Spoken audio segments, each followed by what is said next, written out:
오늘도 좋은 하루입니다. 어둠 속에 빛이 비추라 말씀하신 그 하나님께서 또 우리의 삶에 어두운 부분이 있다면 밝은 빛을 비춰주시기를 바랍니다.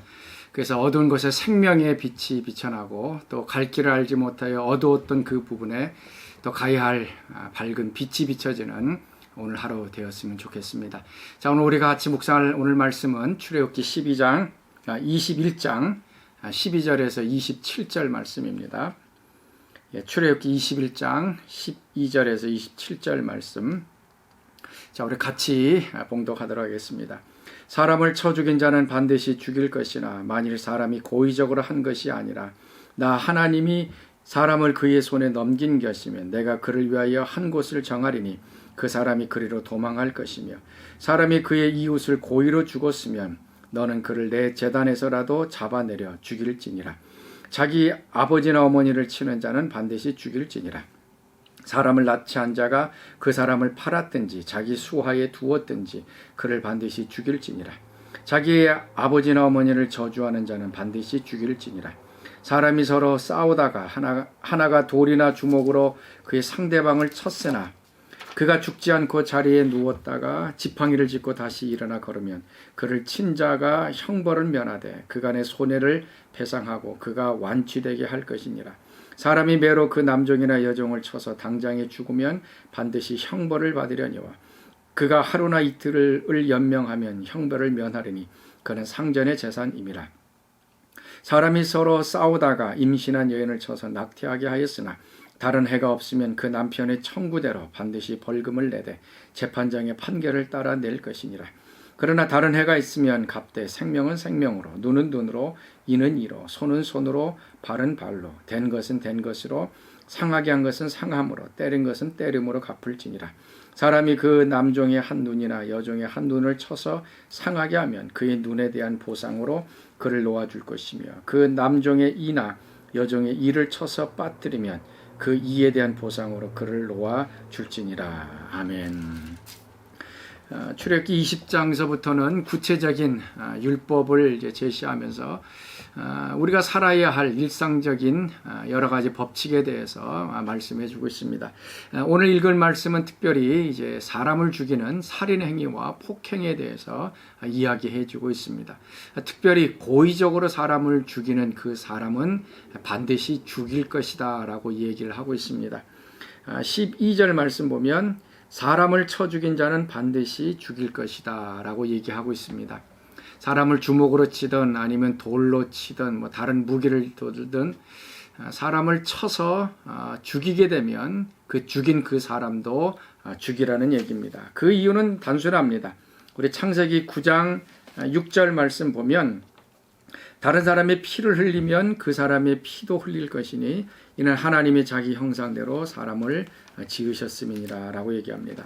다른 사람의 피를 흘렸으면 그 피를 내게 한 사람도 죽게 하라. 그 이유는 하나님의 형상으로 사람이 만들어졌기 때문에 그렇다는 얘기입니다.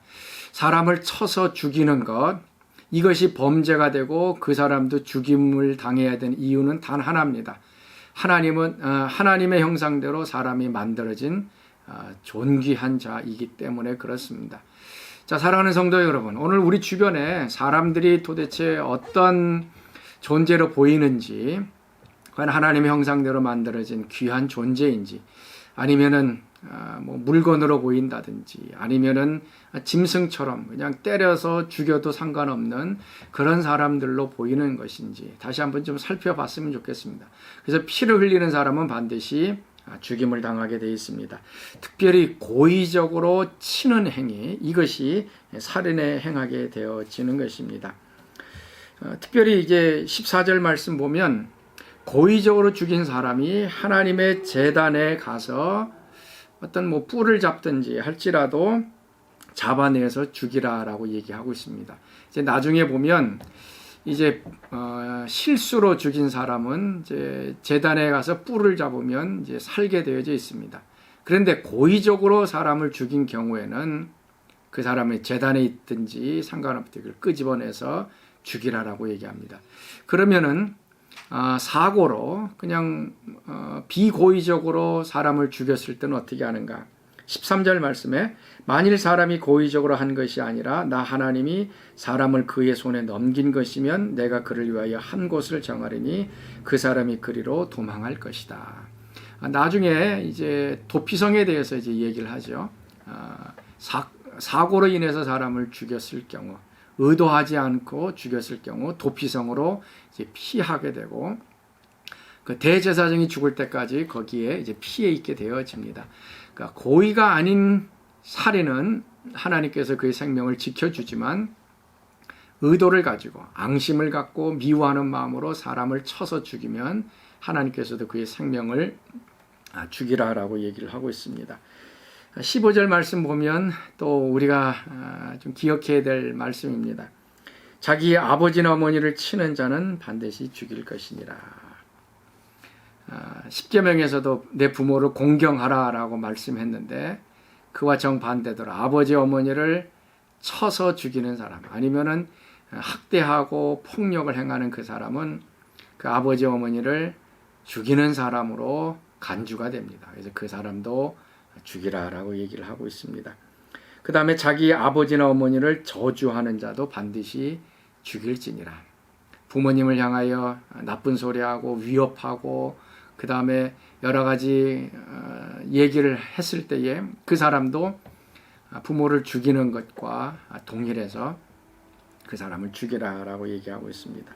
또 16절 말씀 보면 사람을 납치한 자가 그 사람을 팔았든지 자기 수하에 두었든지 그를 반드시 죽일지니라. 사람을 납치하는 것, 이것도 살인에 해당되는 것입니다. 그 사람을 죽이는 것이 아니고요. 이미 다른 사람의 그 납치가 되었다면 그 사람의 생명은 이미 끝난 것입니다. 사람으로서 살아갈 그 어떠한 그 존재 가치가 잃어버려진 것이기 때문에 납치해서 그 사람을 팔든지 아니면 종으로 갖고 있는 사람, 이것은 큰 범죄가 돼서 그 사람도 죽이게끔 되어져 있습니다. 또 종을 쳐서 이제 죽이는 경우 20절 말씀 보면 사람이 매로 그 종이나 남종이나 여종을 쳐서 당장에 죽이면 반드시 형벌을 받으리라. 자신에게 속해 있는 종들을 매로 쳐서 죽게 되면 형벌을 받게 되어지고요.